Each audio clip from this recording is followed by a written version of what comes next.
Our input box can take over 54 cards. This is an example as shown.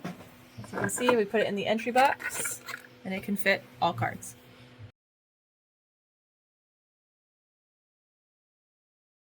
We will now demonstrate both a flipping and rotation time of less than 2 seconds each, as well as a sorting accuracy of at least 90% with a sample of 20 cards.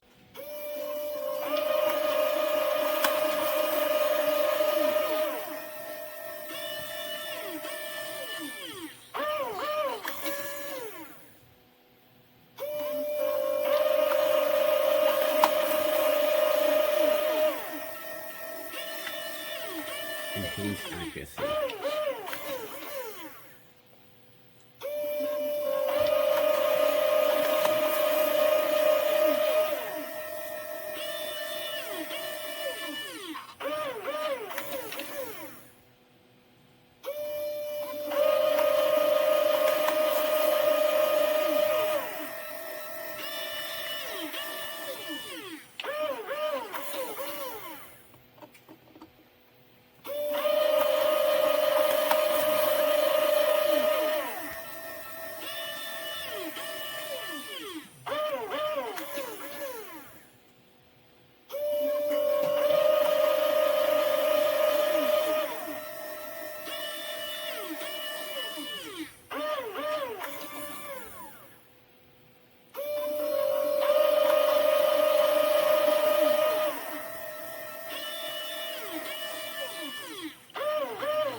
We'll now demonstrate a sorting accuracy of at least 90% for the suits. These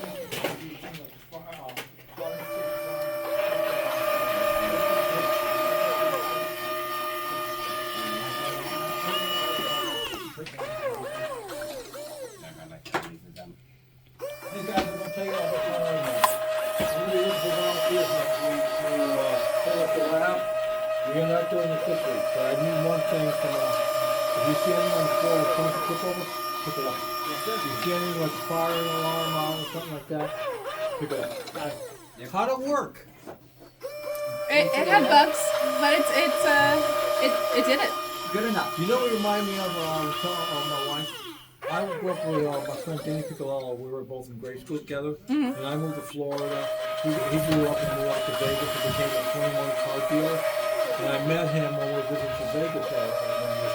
That's what I was thinking when I was interviewing. There's a lot of that story and I recognize it. It makes How the sense. motors, do they work long enough to make everyone happy? Yeah. Yeah. Yeah. Happy enough. What? Happy enough. How many cars do you make from the good thing? 2? How many? I think 10 or 12. Well, that's better than your statistic. Yeah, 85%. I think that's good enough, Mike. Okay. We wish it would be better, but And you go work on some things I gotta get done today or next semester. And I'll stop that too, but I think there's only two groups in the lab that you're done, so I'm not worried about you guys. And they're almost working on theirs. Okay? So how many cars a month?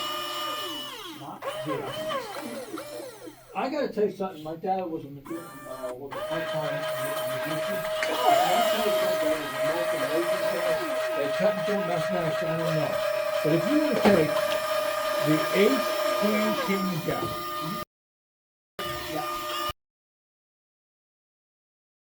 We will now demonstrate a flipping time of less than 2 seconds per flip. Again. Alright, how many videos did you get? Let's get one more. Okay, hold on. Again. Can we get one more? Because it wasn't in frame all the way. Yeah. Ready? Go. Perfect. We will now demonstrate a rotation time of less than 2 seconds per rotation.